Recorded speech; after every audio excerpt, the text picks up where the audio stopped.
Sete fala A Eterna Validade da Alma, Jane Roberts. Tradução, Luciene Lima. Capítulo 20. O significado da religião. Sempre há realizações internas presentes em todo o eu. Há a compreensão do significado de toda a existência dentro de cada personalidade. O conhecimento da existência multidimensional não é apenas o histórico de sua atividade consciente presente, mas cada homem sabe dentro dele que sua vida consciente depende de uma dimensão maior de realidade. Esta dimensão maior não pode ser materializada em um sistema tridimensional. Contudo, o conhecimento desta dimensão maior flui externamente, a partir do coração interno do ser, e é projetada exteriormente, transformando tudo que toca. Esta inundação inculca certos elementos do mundo físico com um brilho e intensidade que ultrapassa de longe o normalmente conhecido. Os tocados por ele são transformados, em seus termos, em algo mais do que foram. Este conhecimento interior tenta encontrar um lugar para si mesmo no mapa físico, traduzir-se em termos físicos. Cada homem, portanto, possui esse conhecimento interior e, até certo ponto, também procura por confirmação disto no mundo. O mundo exterior é um reflexo do interior, embora distante em perfeição. O conhecimento interno pode ser comparado a um livro sobre uma pátria que um viajante leva com ele em um país estranho. Cada homem nasce com o anseio de fazer estas verdades reais para si mesmo, embora ele veja uma grande diferença entre eles e o ambiente no qual vive. Um drama interno é carregado por cada indivíduo, um drama psíquico que é finalmente projetado externamente com grande força sobre o campo da história. O nascimento de grandes eventos religiosos emerge do drama religioso interior. O próprio drama é, de certo modo, um fenômeno psicológico, pois cada eu fisicamente orientado se sente empurrado sozinho em um ambiente estranho, sem saber suas origens ou destino, ou até mesmo a razão para sua própria existência. Este é o dilema do ego, particularmente em seus estados iniciais. Ele procura por respostas externamente porque esta é a sua natureza, manipular na realidade física. Ele também percebe, todavia, uma profunda e duradoura conexão que não compreende com outras porções do eu que não está sob seu domínio. Ele também está ciente de que este eu interior possui conhecimento sobre o qual sua própria existência é baseada. Quando ele cresce, em seus termos, procura confirmação externa para este conhecimento interior. O eu interior sustém o ego com seu suporte. Ele forma suas verdades em dados fisicamente orientados com os quais o ego pode lidar. Ele então projeta-as exteriormente na área da realidade física. Vendo estas verdades assim materializadas, o ego então acha fácil aceitá-las. Assim você frequentemente lida com os eventos com os quais os homens são tocados por grande iluminação. Isolados das massas da humanidade e presenteado com grandes poderes, períodos da história que aparecem quase artificialmente brilhantes em contraste com outros, profetas, gênios e reis mostrados numa proporção mais que humana. Agora estas pessoas são conhecidas pelas outras para manifestar. São escolhidas pelas outras para manifestar externamente as verdades interiores que todos conhecem intuitivamente. Há muitos níveis de significâncias aqui. Por um lado, tais indivíduos recebem suas habilidades sobrenaturais e poder de seus companheiros. Contêm-no, exibem-no no mundo físico para todos verem. Eles atuam a parte do eu abençoado, que realmente não pode operar na realidade física não coberta pela carne. Esta energia, todavia, é uma projeção bastante válida do eu interior. A personalidade não tocada por isto realmente se torna, em certos termos, o que parece ser. Ela emergirá como um herói eterno no drama externo religioso, como o eu interior é o eterno herói do drama religioso interior. A projeção mística é uma atividade contínua.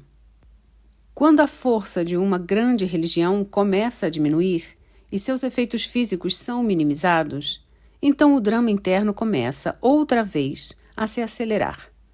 A mais alta aspiração do homem, portanto, será projetada sobre a história física. Os próprios dramas diferirão. Lembre-se, eles são construídos internamente primeiro. Eles serão formados para impressionar as condições do mundo em determinado tempo e, portanto, cercado de símbolos e eventos que impressionarão mais a população.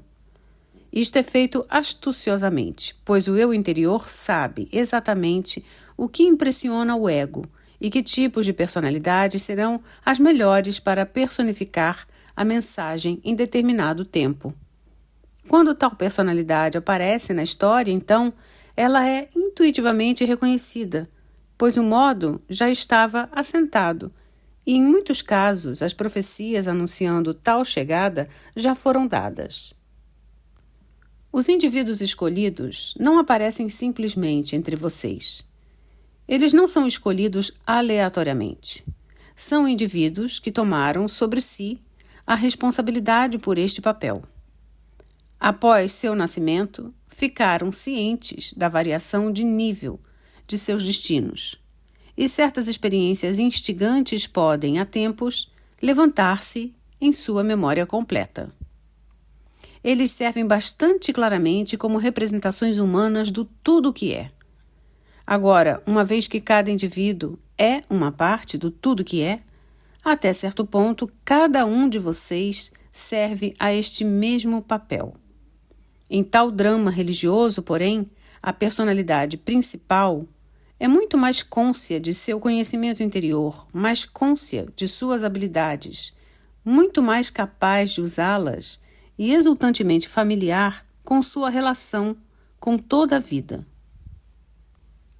As ideias de bem e mal, deuses e demônios, salvação e danação, são simplesmente símbolos de valores profundamente religiosos, valores cósmicos, se você preferir, que não podem ser traduzidos em termos físicos. Estas ideias se tornam o tema principal destes dramas religiosos dos quais tenho falado. Os atores podem retornar novamente, de tempos em tempos, em papéis diferentes. Em qualquer drama histórico religioso determinado, portanto, os autores podem já terem aparecido na cena histórica em seu passado, o profeta de hoje sendo o traidor do drama passado. Essas entidades psíquicas são reais, porém. É bastante verdade dizer que suas realidades consistem não apenas no âmago de suas próprias identidades, mas também são reforçadas por aqueles pensamentos projetados e sentimentos da audiência terrena por quem o drama é encenado. Identificações psíquicas ou psicológicas são de grande importância aqui e realmente estão no coração de todos os tais dramas. Em um sentido, você pode dizer que o homem identifica-se com os deuses que ele mesmo criou. O homem não entende a qualidade magnífica de sua própria inventividade e poder criativo, portanto. Então, digamos que deuses e homens criaram um ao outro, e você chegará até mesmo mais próximo da verdade, mas apenas se você for muito cuidadoso em suas definições. Pois, como exatamente deuses e homens diferem? Os atributos dos deuses são aqueles inerentes ao próprio homem, ampliados, trazidos para o poder da atividade. Os homens acreditam que os deuses vivem eternamente. Os homens vivem eternamente, mas esquecendo-se disso, lembram-se apenas de presentear seus deuses com essa característica. Obviamente, então, esses dramas religiosos históricos, os aparentes contos recorrentes de deuses e homens, são realidades espirituais.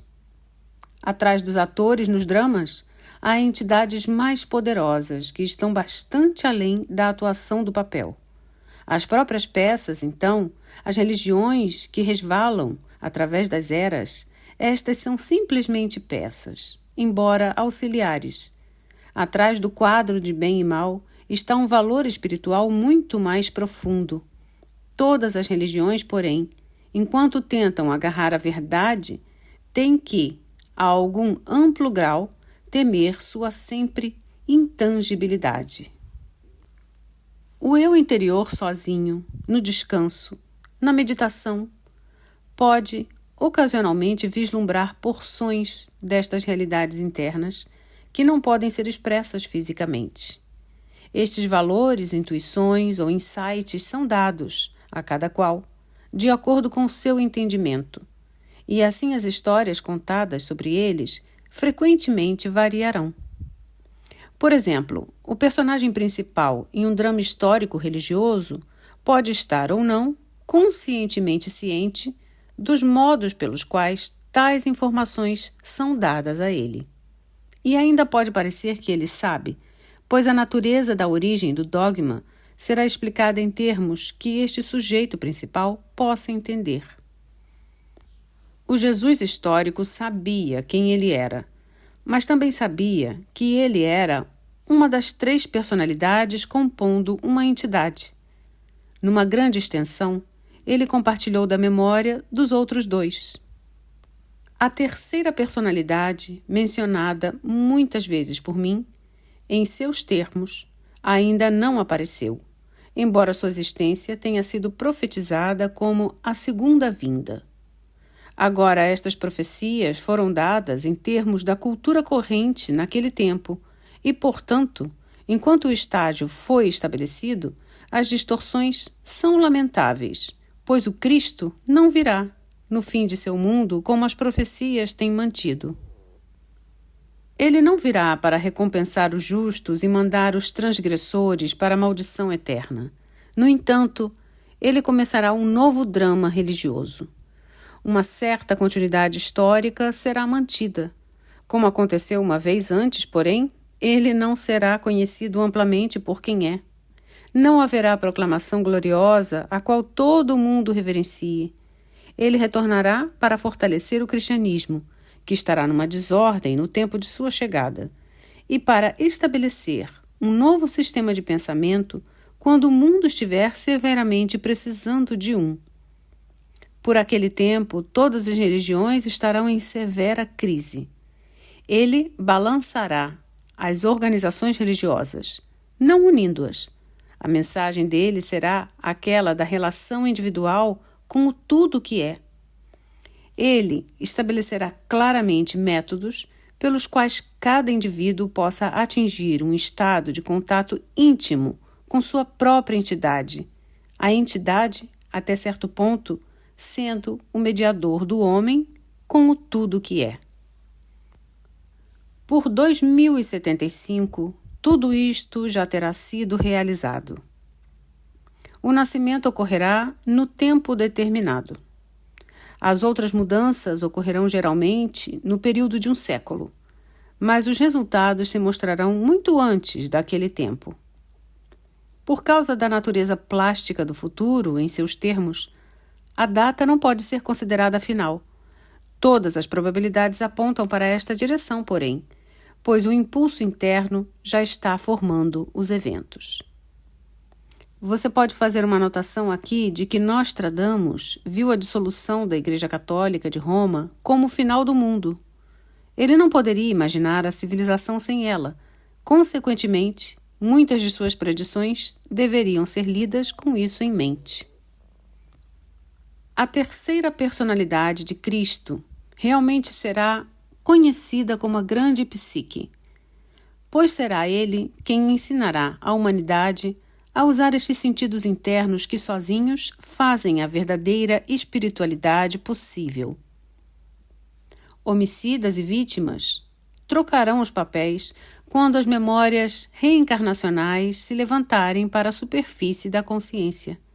Através do desenvolvimento destas habilidades, a santidade de toda a vida será intimamente reconhecida e apreciada. Agora, vários nascerão antes daquele tempo, que de vários modos reacenderão as expectativas do homem. Um homem tal já nasceu na Índia. Em uma pequena província próxima de Calcutá, mas seu ministério será visto como sendo comparativamente local para a sua vida. Outro nascerá na África, um homem negro cujo trabalho principal será feito na Indonésia. As expectativas foram estabelecidas há muito tempo atrás em seus termos e serão alimentadas por novos profetas, até que a terceira personalidade de Cristo realmente venha à tona. Ele conduzirá o homem atrás do simbolismo sobre o qual a religião tem repousado por tantos séculos. Ele enfatizará a experiência espiritual individual, a expansão da alma, e ensinará o homem a reconhecer os aspectos multidimensionais de sua própria realidade. A terceira personalidade histórica, já nascida em seus termos, e uma porção da personalidade inteira de Cristo, assumirá sobre si mesma o papel de um zelote. Esta pessoa teve energia superior e poder e grandes habilidades de organização, mas foram os erros que ela fez involuntariamente que perpetuaram algumas distorções perigosas. Os registros deste período histórico são dispersos e contraditórios. O homem, agora historicamente, era Paulo, ou Saulo. Foi dado a ele o estabelecimento de uma estrutura, mas era para ser uma estrutura de ideias, não de regulamentos, de homens, não de grupos. Aqui ele caiu e retornará como a terceira personalidade, há pouco mencionada, em seu futuro.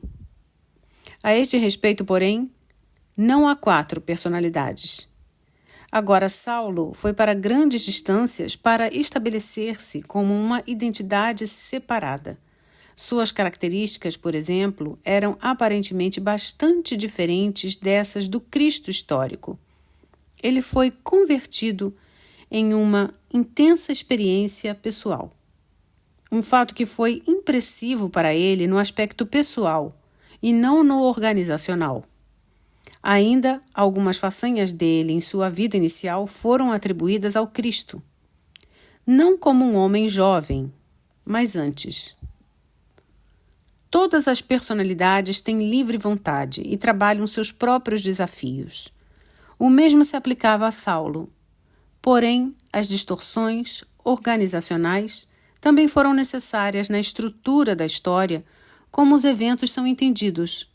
As tendências de Saulo eram conhecidas, porém a outro nível. Elas serviam a um propósito.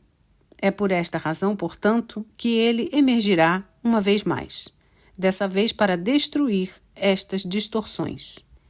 Agora, ele não as criou sozinho e as empurrou sobre a realidade histórica. Ele as criou na medida em que se viu forçado a admitir certos fatos. Naquele mundo daquele tempo, poderes terrenos eram necessários para manter as ideias cristãs à parte de outras inúmeras teorias e religiões, para mantê-las no meio das facções de guerra. Era trabalho dele formar uma estrutura física, e mesmo então ele estava com medo de que a estrutura estrangularia as ideias, mas ele não viu outro modo. Quando a terceira personalidade reemergir historicamente, porém, ele não será chamado de velho Paulo, mas carregará consigo as características de todas as 3 personalidades. Paulo tentou negar saber que ele era até a sua experiência com a conversão. Alegoricamente, representou uma facção da guerra do eu que luta contra seu mesmo conhecimento e é orientado de um modo altamente físico. Parecia que ele ia de um extremo a outro, sendo contra o Cristo e então por ele. Mas a veemência interior sempre esteve presente, o fogo interno e o reconhecimento que ele tentou esconder por tanto tempo. A sua era a porção que lidava com a realidade física e a manipulação, e assim estas qualidades eram fortes nele. Até certo ponto, elas o dominavam. Quando o Cristo histórico morreu, Paulo estava para implementar as ideias espirituais em termos físicos para continuar. Fazendo assim, porém, ele cultivou as sementes de uma organização que sufocaria as ideias. Ele hesitou depois de Cristo, como João Batista, que veio antes. Juntos os três atravessaram algum período de tempo, você vê. João e o Cristo histórico, cada um executou seus papéis e estavam satisfeitos por terem feito isso. Paulo sozinho foi deixado no final insatisfeito, e assim é sobre a personalidade dele que o Cristo futuro formará. A entidade da qual estas personalidades são parte, aquela entidade que você pode chamar de Cristo-entidade, estava atenta a estes assuntos. As personalidades terrestres não estavam cientes deles, embora em períodos de transe e exaltação, muito foi feito conhecido para eles. Paulo também representou a natureza militante do homem, que teve que ser levado em consideração na linha do desenvolvimento do homem na época. Aquela qualidade militante no homem mudará completamente sua natureza e será dispensado, como você conhece, quando a próxima personalidade do Cristo emerge. É então apropriado que Paulo esteja presente. No próximo século, a natureza interna do homem, com estes desenvolvimentos, se libertará de muitos constrangimentos que a ataram. Uma nova era realmente começará. Agora, não um céu em terra, mas um mundo mais são e justo, no qual o homem seja muito mais ciente de sua relação com seu planeta e de sua liberdade no tempo. Eu gostaria de fazer certas observações mais claras. A nova religião, seguindo a segunda vinda, não será cristã em seus termos, embora a terceira personalidade de Cristo a inicie. Esta personalidade se referirá ao Cristo histórico, reconhecerá a ele, a relação dele com aquela personalidade. Mas dentro dele, os três agrupamentos de personalidade formarão uma entidade psíquica nova, um gestalt psicológico diferente. Quando esta metamorfose acontece, também iniciará uma metamorfose a nível humano, como as habilidades internas do homem são aceitas e desenvolvidas. Os resultados serão um tipo diferente de existência. Muitos de seus problemas agora são resultado de ignorância espiritual. Nenhum homem olhará com inferioridade para um indivíduo de outra raça quando ele mesmo reconhece que sua própria existência inclui tal membro também. Nenhum sexo será considerado melhor que o outro, ou qualquer papel na sociedade, quando cada indivíduo está ciente de sua própria experiência em muitos níveis da sociedade e dos muitos papéis. Uma consciência sempre aberta sentirá suas conexões com todos os outros seres vivos. A continuidade da consciência se tornará aparente. Como resultado de tudo isso, mudarão as estruturas sociais e governamentais, pois elas são baseadas em suas convicções atuais. A personalidade humana colherá benefícios que agora pareceriam incríveis. Uma mente sempre aberta implicará em uma liberdade muito maior. Do nascimento, as crianças serão ensinadas que a identidade básica não depende do corpo e que o tempo, como você o conhece, é uma ilusão. A criança estará ciente de muitas de suas existências passadas e será capaz de identificar o homem idoso ou a mulher que, em seus termos, ela se tornará. Muitas das lições que vêm com a idade estarão então disponíveis para o jovem. Mas o idoso não perderá a elasticidade espiritual de sua mocidade. Isto em si mesmo é importante. Mas durante algum tempo, as encarnações ainda serão escondidas por razões práticas. Quando estas mudanças ocorrerem, novas áreas serão ativadas no cérebro para que ele cuide delas fisicamente. Fisicamente, então, o mapeamento cerebral será possível, no qual as lembranças de vidas passadas são evocadas. Todas estas alterações são mudanças espirituais nas quais o significado da religião escapará a salto organizacional, tornando-se uma parte viva da existência individual e onde estruturas psíquicas, ao invés de físicas, formarão as fundações para a civilização. A experiência do homem será tão estendida que para você as espécies parecerão ter mudado em outras. Isto não significa que não haverá problemas. Significa que o homem terá recursos muito maiores a seu comando. Isto também pressupõe uma estrutura social muito mais rica e muito mais diversa. Homens e mulheres se encontrarão se relacionando com seus irmãos não apenas como as pessoas que são, mas como as pessoas que foram. As relações familiares mostrarão, talvez, as maiores mudanças. Haverá espaço para as interações emocionais na família que agora são impossíveis. A mente consciente será mais ciente do material inconsciente. Estou incluindo esta informação neste capítulo sobre religião porque é importante que você perceba que a ignorância espiritual está na base de muitos de seus problemas e que realmente suas únicas limitações são as espirituais.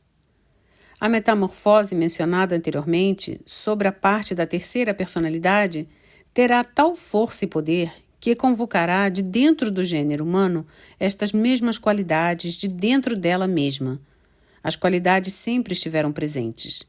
Elas finalmente romperão através dos véus da percepção física, estendendo aquela percepção em novos modos.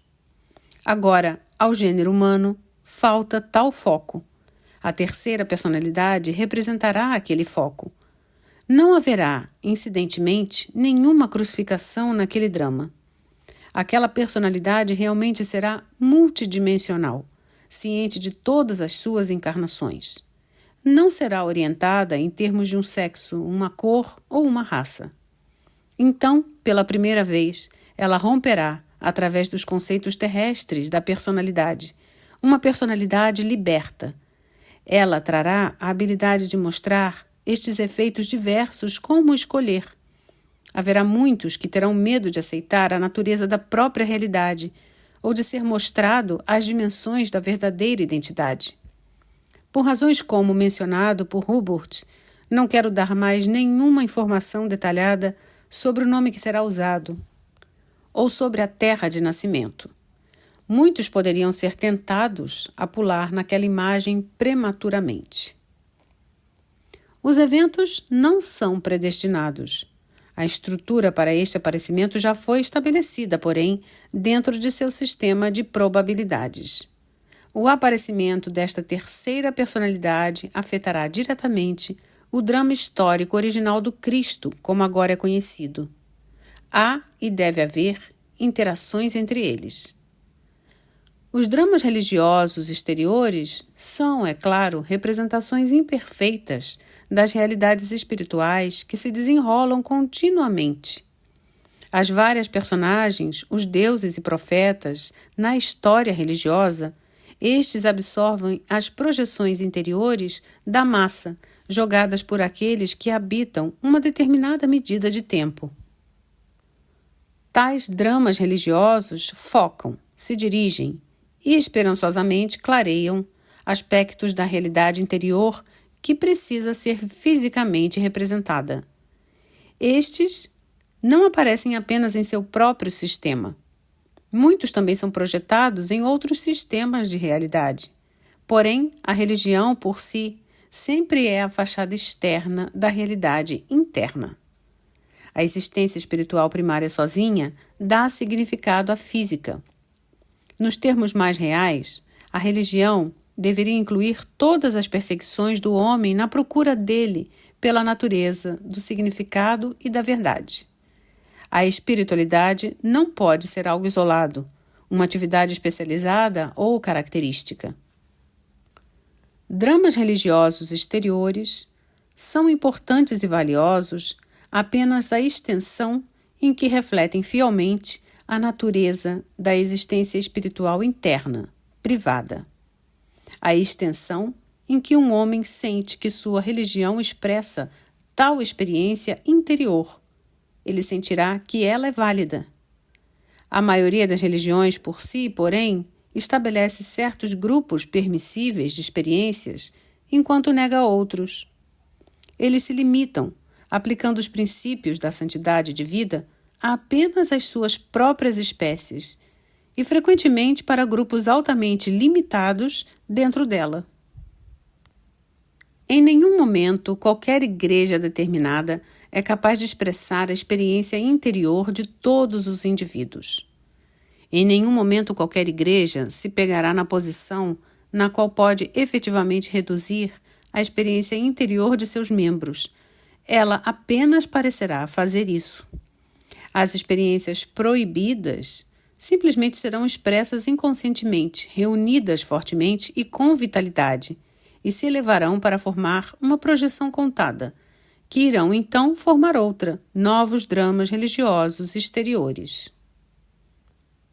Os dramas em si mesmos expressam certas realidades internas e servem como lembranças superficiais para aqueles que não confiam na experiência direta com o eu interior. Eles assumirão os símbolos como a realidade. Quando eles descobrem que não é assim, eles se sentem traídos. Cristo falou em termos de pai e filho, porque em seus termos, naquele momento, este era o método usado. A história que ele contou para explicar a relação entre o eu interior e o indivíduo fisicamente vivo. Nenhuma religião nova realmente surpreende qualquer um, pois o drama já foi encenado subjetivamente. O que eu disse, é claro, se aplica muito tanto a Buda quanto a Cristo. Ambos aceitaram as projeções interiores e então tentaram representá-las fisicamente. Eles foram, porém, mais que a soma dessas projeções. Isto também deveria ser entendido. O maometismo malogrou. Neste caso, as projeções foram predominantemente de violência. Amor e parentesco eram secundários ao que realmente chegou ao batismo e comunhão através da violência e sangue. Nestes dramas religiosos exteriores contínuos, os hebreus encenaram um papel estranho. A ideia deles de um Deus não era nova para eles. Muitas religiões antigas mantiveram a convicção de um Deus acima de todos os outros. Porém, este Deus acima de todos os outros era um Deus mais suave do que o que os hebreus seguiram. Muitas tribos acreditaram, bastante justamente, no espírito interior que penetra cada coisa viva. E eles se referiram frequentemente ao, digamos, Deus da árvore ou o espírito na flor. Mas eles também aceitaram a realidade de um espírito global, do qual estes espíritos menores eram senão uma parte. Todos trabalhavam juntos harmoniosamente. Os hebreus conceberam um Deus inspetor, um bravo e justo, e às vezes um Deus cruel. E muitas seitas negaram, então, a ideia de que outros seres vivos, além do homem, possuíram espíritos interiores. As primeiras crenças representaram uma simbolização melhor da realidade interior, na qual o homem, observando a natureza, deixa a natureza falar e revelar seus segredos. Porém, o Deus hebreu representou uma projeção de um tipo distantemente diferente. O homem estava crescendo mais e mais, ciente do ego, com um sentido de poder acima do da natureza, e muitos dos milagres posteriores são apresentados de tal modo que a natureza é forçada a se comportar diferentemente do seu modo habitual. Deus se torna o aliado do homem contra a natureza. O Deus hebreu primitivo se tornou um símbolo do ego desatrelado do homem. Deus se comportou exatamente como vai uma criança enfurecida. Teve esses poderes enviando trovão e raio e fogo contra seus inimigos, destruindo-os. O ego do homem, emergindo, portanto, trouxe problemas emocionais e psicológicos e desafios. O senso da separação da natureza cresceu. A natureza se tornou uma ferramenta para ser usada contra outros. Alguns dias antes do aparecimento do Deus hebreu, estas tendências eram aparentes. Em muitas religiões tribais antigas, agora esquecidas, O recurso também era fazer os deuses voltarem à natureza contra o inimigo. Antes deste tempo, porém, o homem sentia uma parte da natureza, não separado dela. Ela era considerada como uma extensão de seu ser, como ele se sentia uma extensão de sua realidade. Uma pessoa não pode usar a si mesma como uma arma contra si mesma nestes termos. Naqueles tempos, os homens falavam e confiavam nos espíritos dos pássaros, árvores e aranhas, sabendo que sob a realidade interior, a natureza destas comunicações era conhecida e compreendida. Naqueles tempos, a morte não era temida, como é em seus termos agora, pois o ciclo da consciência era compreendido. O homem desejou, de um modo, sair de si mesmo, fora da estrutura na qual ele tinha sua existência psicológica, para tentar desafios novos, para sair de um modo de consciência para outro. Ele quis estudar o processo da própria consciência. De um modo, isto significou uma separação gigantesca da espontaneidade interna que tinha lhe dado paz e segurança. Por outro lado, ofereceu uma criatividade nova nos termos dele. Neste ponto, o Deus interior se tornou o Deus exterior. O homem tentou formar um reino novo, atingir um tipo diferente de foco e consciência. A consciência dele pegou uma esquina, fora de si mesma.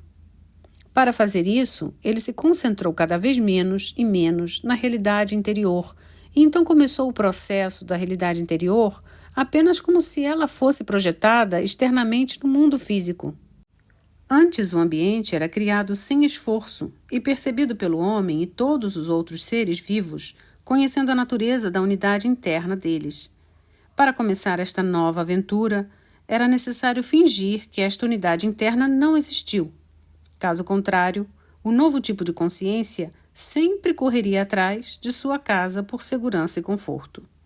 Assim, pareceria que todas as pontes deveriam ser cortadas, enquanto, é claro, era apenas um jogo, porque a realidade interior sempre permaneceu. O novo tipo de consciência simplesmente teve que olhar para longe disto para inicialmente manter simplesmente um foco independente. Estou falando aqui em termos mais ou menos históricos para você. Você tem que perceber que o processo não tem nada a ver com o tempo como você o conhece, porém. Este tipo particular de aventura na consciência aconteceu antes, e em seus termos acontecerá novamente. Porém, a percepção do universo exterior mudou, portanto, e parecia ser estrangeira, e a parte do indivíduo que a percebeu.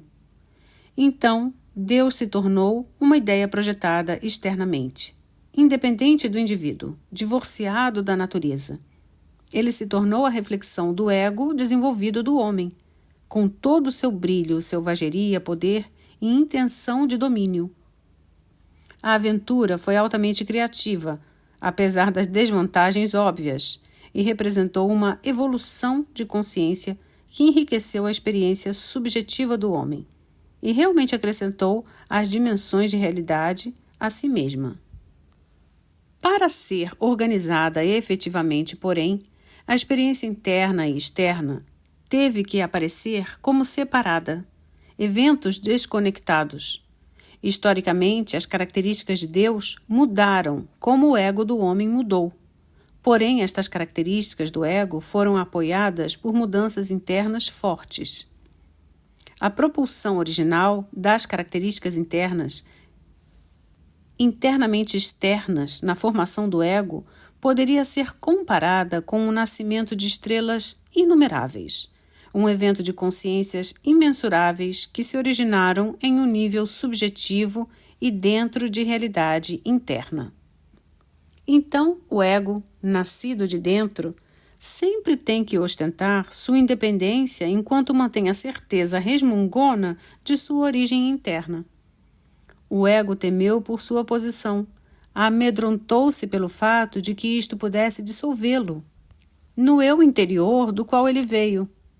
Ainda que, em seu aparecimento, tenha proporcionado ao eu interior um novo tipo de avaliação, uma visão diferente não apenas de si mesmo, mas através disto, o eu interior era capaz de vislumbrar possibilidades de desenvolvimento do qual previamente não tinha estado ciente.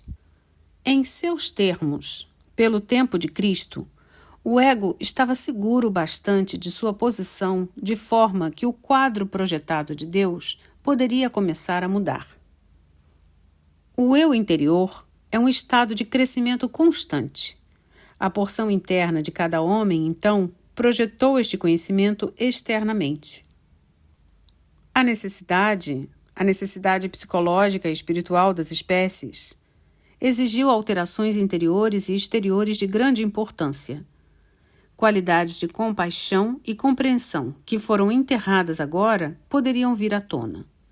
Elas surgiram não apenas reservadamente, mas em massa, somando um ímpeto novo e dando uma direção natural nova, começando a chamar todas as porções do eu, como ele se conhecia, juntas. Assim, o conceito de Deus começou a mudar quando o ego reconheceu sua confiança na realidade interna, mas o drama teve que ser trabalhado dentro da estrutura corrente. O maometismo foi basicamente tão violento precisamente porque o cristianismo foi basicamente tão suave. Não que aquele cristianismo não tenha se misturado com a violência, ou que o maometismo fosse destituído de amor. Mas como a psique passou por seus desenvolvimentos e lutou consigo mesma, negando alguns sentimentos e características e dando ênfase a outros, assim os dramas religiosos exteriores históricos representaram e seguiram estas aspirações internas, lutas e procuras. Todo este material agora, dado, deve ser considerado junto com o fator de que, sob estes desenvolvimentos, há os aspectos eternos e características criativas de uma força que é inegável e íntima. Em outras palavras, o tudo que é representa a realidade da qual todos brotamos. O tudo que é, por sua natureza, transcende todas as dimensões de atividade, consciência ou realidade, enquanto é uma parte de cada. Atrás de todas as faces, há uma face. Contudo, isto não significa que a face de cada homem não é dele mesmo. O drama religioso adicional do qual falei, em seus termos ainda a vir, representa outra fase, em ambos os dramas, no interno e no externo, nos quais o ego, emergente, se torna ciente do muito de sua herança. Enquanto mantém seu próprio estado, ele será capaz de muito maior comércio com outras porções do eu e também de oferecer ao eu interior as oportunidades de consciência que o eu interior por si mesmo não pôde obter. Portanto, as jornadas dos deuses representam as jornadas da própria consciência do homem projetadas externamente. Porém, o tudo que é está dentro de cada tal aventura. Sua consciência e sua realidade estão dentro de cada homem e dentro dos deuses que ele, o homem, criou. Os deuses atingem, é claro, uma realidade psíquica. Não estou dizendo, portanto, que eles não são reais, mas estou até certo ponto definindo a natureza da realidade deles. É até certo ponto verdade dizer: seja cuidadoso com os deuses que você escolher, pois vocês reforçarão um ao outro. Tal aliança estabelece certos campos de atração. Um homem que se prende a um dos deuses necessariamente está se prendendo grandemente às suas próprias projeções. Alguns, em seus termos, são criativos e alguns destrutivos. Entretanto, os últimos raramente são reconhecidos como tais. O conceito aberto do tudo que é, porém, lhe liberta em grande parte de suas próprias projeções e permite um contato mais válido com o espírito que está atrás da realidade que você conhece. Neste capítulo eu gostaria também de mencionar vários outros pontos pertinentes. Alguns contos antigos que vieram através dos séculos falam sobre vários deuses e demônios que guardam os portões, por assim dizer, de outros níveis de realidade e estágios de consciência. Níveis astrais são dispostos nitidamente, numerados e categorizados. Há testes para passar antes da entrada, há rituais a serem ensinados. Agora, tudo isto é altamente torcido. Qualquer tentativa para tão rigorosa e precisa expressão da realidade interior está fadada a ser abortada, altamente enganosa e, em seus termos, às vezes perigosa, pois você cria sua própria realidade e a vive de acordo com suas crenças interiores. Então, seja cuidadoso também a respeito dessas convicções que você aceita. Deixe-me usar este momento para novamente declarar que não há nenhum diabo ou demônios, exceto quando você os cria em sua crença. Como mencionado anteriormente, os efeitos bons e maus são basicamente ilusões. Em seus termos, todos os atos, a despeito da aparente natureza deles, são uma parte de um bem maior. Não estou dizendo que um bom final justifica o que você consideraria como uma ação má. Enquanto você ainda aceitar os efeitos de bem e mal, então é melhor você escolher o bem. Estou dizendo isto tão simplesmente quanto possível. Há complicações profundas sob minhas palavras, porém. Os opostos só têm validade em seu próprio sistema de realidade. Eles são uma parte de suas suposições enraizadas e, assim, você tem que lidar com eles como tais. Porém, eles representam unidades profundas que você não entende. Sua concepção de bem e mal resulta em grande parte do tipo de consciência que você adotou presentemente. Você não percebe o todo, mas porções. A mente consciente foca com uma luz rápida, limitada, mas intensa, percebendo a partir de um determinado campo de realidade apenas certos estímulos. Ela então reúne estes estímulos formando a ligação de similaridade. Qualquer coisa que ela não aceita como uma porção de realidade, ela não percebe. O efeito dos opostos resulta, então, de uma falta de percepção. Já que você tem que operar no mundo como percebe, então os opostos aparecerão como condições da existência. Estes elementos foram isolados por certa razão, porém. Estes elementos estiveram isolados por certa razão. Você está sendo ensinado e está se ensinando a controlar a energia para se tornar co-criador consciente com o tudo que é. E um dos estágios do desenvolvimento ou dos processos de aprendizado inclui lidar com os opostos como realidades. Em seus termos, as ideias de bem e mal o ajudam a reconhecer a santidade da existência, a responsabilidade da consciência. As ideias de opostos também são necessariamente guias para o ego em desenvolvimento. O eu interior sabe bastante bem da unidade que existe. Em qualquer determinado período histórico, um drama religioso pode emergir finalmente como a representação exterior, mas também haverá muitos dramas secundários, projeções, que não se desenrolam completamente. Estes representam, é claro, eventos prováveis. Qualquer deles poderia substituir o drama exterior atual. No tempo de Cristo, havia muitos desempenhos assim, como muitas personalidades sentiriam a força da realidade interna e reagiram a ela. Em outras palavras, havia Cristos prováveis vivendo em seus termos naquele tempo.